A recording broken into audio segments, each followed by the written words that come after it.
जैसे 2 नंबर के अमल और डोडा की स्थिति है, बाजार में तो बंद है, होम सप्लाई आपकी हो जाएगी, घर पे डिलीवरी हो जाएगी, आप पैसे दे दो। वैसी स्थितियां ये सरकार बना रही है। और अपन गैस की टंकियां लेना चाहें, आप 2500 रुपए दो, आपको हाथों हाथ पहुंचा देंगे। उस समय की भाजपा की नेत्री सिलेंडर के ऊपर बैठ करके डांस कर रही थी। 2 सिलेंडर के ऊपर चूल्हा, चूल्हे के ऊपर लकड़ी। इतना खराब समय आया। काफी सैकड़ों की संख्या में महिलाएं और पुरुष लंबी लाइनों में खड़े। अमेरिका का जो भी सामान है भारत में जो बिकेगा उसके ऊपर कोई टैक्स नहीं। अपना सामान अमेरिका के बाजार में जाएगा तो उस पर टैक्स। आज का मुद्दा बड़ा गंभीर मुद्दा है, हर घर से जुड़ा हुआ मुद्दा है, हर घर के रसोई से जुड़ा हुआ मुद्दा है, बहुत ही गंभीर। आप सबने देखा होगा अभी बाहर 2 सिलेंडर के ऊपर चूल्हा, चूल्हे के ऊपर लकड़ी। इतना खराब समय आया। अभी मैं यहाँ बाहर से आ रहा था, रास्ते में थार गैस एजेंसी का ऑफिस पड़ता है। काफी सैकड़ों की संख्या में महिलाएं और पुरुष लंबी लाइनों में खड़े। ऐसा क्यों हो रहा है? गैस की कोई कमी थोड़ी है, लेकिन जो ये पर्ची सरकार और ये जो खर्ची वाली सरकार है, ये सरकार की कमी है, सरकार के मैनेजमेंट की कमी है। मैं आपको बताना चाहूंगा,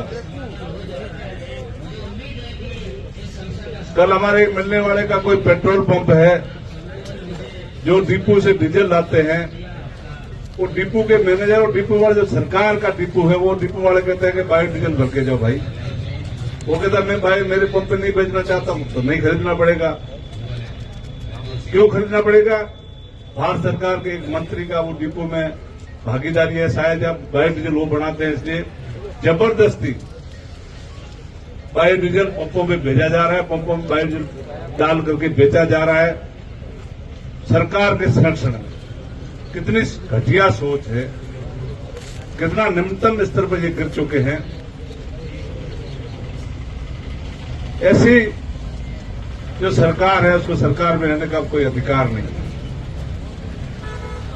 ये जो मुद्दा है, इस मुद्दे के बारे में बताना चाहूंगा। यूपीए सरकार में सिलेंडर के कुछ पैसे की बढ़ोतरी हुई थी। उस समय की भाजपा की नेत्री सिलेंडर के ऊपर बैठ करके डांस कर रही थी और सिलेंडर का जो कुछ पैसे में जो रेट बढ़ी थी उसके लिए बड़ा चढ़ा करके बीजेपी वाले बात कर रहे थे कि ये रसोई गैस में कीमत बढ़ा रहे हैं। अभी जो एक साथ 60 रुपए की बढ़ोतरी जो की गई है, बड़ी निंदनीय है। आम लोगों को जागना पड़ेगा, इसको जन आंदोलन बनाना पड़ेगा और सरकार को मजबूर करना पड़ेगा कि जो ऐसे निर्णय लिए इनको वापस लिए जाए। दूसरी, जितने भी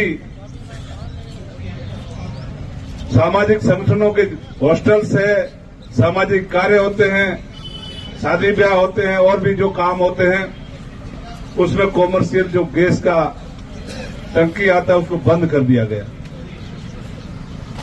अपने हर घर में गैस है, उसका जो रजिस्ट्रेशन कराते हैं, उसको जो अपन नंबर दे रखे उसमें आप डायल करके देख लो, वो नंबर ही उन्होंने बंद कर दिए।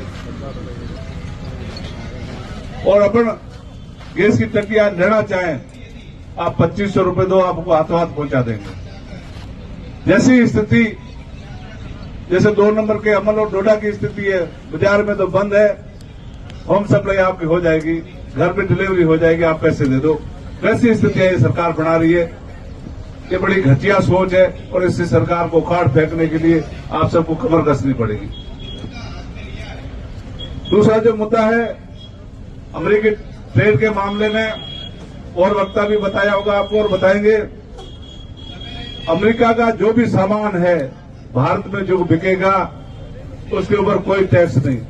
अपना सामान अमेरिका के बाजार में जाएगा तो उसमें टैक्स 25%, 18% है। ये दोगला रवैया है। अमेरिका ने भारत में एक तरह से अघोषित कब्जा कर दिया, ऐसा लग रहा है। ऐसा कहीं न हो जाए, अभी जो कुछ दिनों पहले एक राष्ट्र के राष्ट्रपति को अमेरिका का राष्ट्रपति उठा के ले गया, कहीं ऐसा न हो जाए भारत के प्रधानमंत्री को भी अमेरिका का राष्ट्रपति उठा के ले जाए और भारत पे कब्जा हो जाए। ये कोई छोटी बात नहीं है, बड़ी गंभीर बात। यहां कोई भी काम करना हो, प्रधानमंत्री जी अमेरिका की तरफ मुंह करके बात करते हैं। भारत को कहां से ऑयल खरीदना है, भारत के अमेरिका के राष्ट्रपति और अमेरिका की जो सरकार का वहां का नुमाइंदा है, वहां का जो प्रेस देखता है और एक ट्वीट करता है, एक एक्स पर लिखता है, भारत को 30 दिन की छूट दी जाती है, रसिया से अपना ऑयल डीजल पेट्रोल खरीद सकते हैं। इससे ज्यादा क्या शर्म की बात हो सकती है। जितने भी भारत के जो मित्र देश थे दुनिया में, सबको भारत नाराज कर चुका है। जितने भी पड़ोसी देश हैं, चाहे श्रीलंका हो, चाहे बर्मा हो, चाहे नेपाल हो, चाहे बांग्लादेश हो, सारे के सारे उन्होंने नाराज कर रखे हैं। जितने भी खाड़ियों के देश थे उन देशों को ये नाराज कर चुका है और भारत अमेरिका की अधीनता एक तरह से स्वीकार कर चुका है।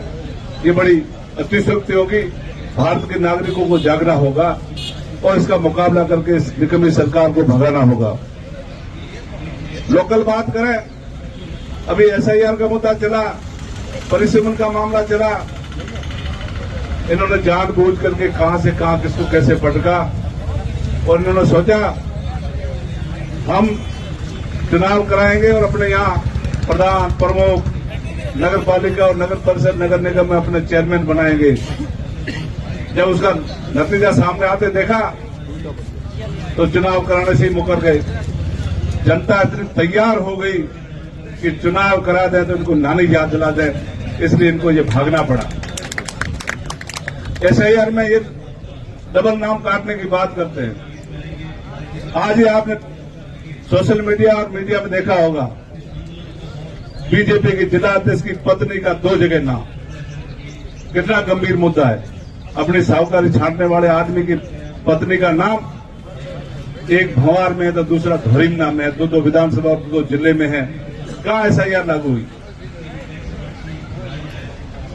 अपने सबको जागरूक होना पड़ेगा और ऐसी सरकार को भगाने के लिए जन आंदोलन को शुरू करना पड़ेगा। नरेगा के बारे में भाई आजाद सिंह जी ने काफी चीजें बताई। भाजपा वाले भी इस सरकार से और नाम मात्र के जो पावर सेंटर है उनसे खुश नहीं है। कभी चाय की थड़ी पे जी हमारे सीनियर जो बीजेपी के लोग हैं वो जमा होते हैं, कभी रेलवे स्टेशन के सामने जमा होते हैं। जब हमारे सिंधी भाई है उन्होंने देखा कि ये लोग सड़कों पे बैठे हैं तो उन्होंने सिंधी भवन में अपने भवन में एक मीटिंग करने के लिए उनको जगह दे दी।